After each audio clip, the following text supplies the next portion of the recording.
Hello everyone, welcome back to this channel. In this video, I'm going to show you how to add retro DV effect on VivaVideo apps. Now let's get started.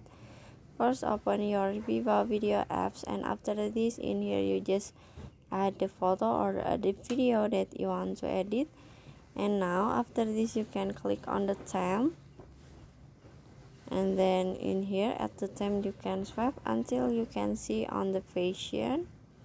Click on it, and then in here you just click on the popular, and then at the popular you can see a retro DV effect, this one, so you just click on it, and after this in here you just click done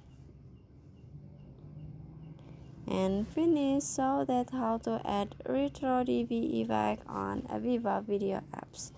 I hope you found this video to be helpful. If you enjoy the content, please consider like, comment, and subscribe down below. Bye bye.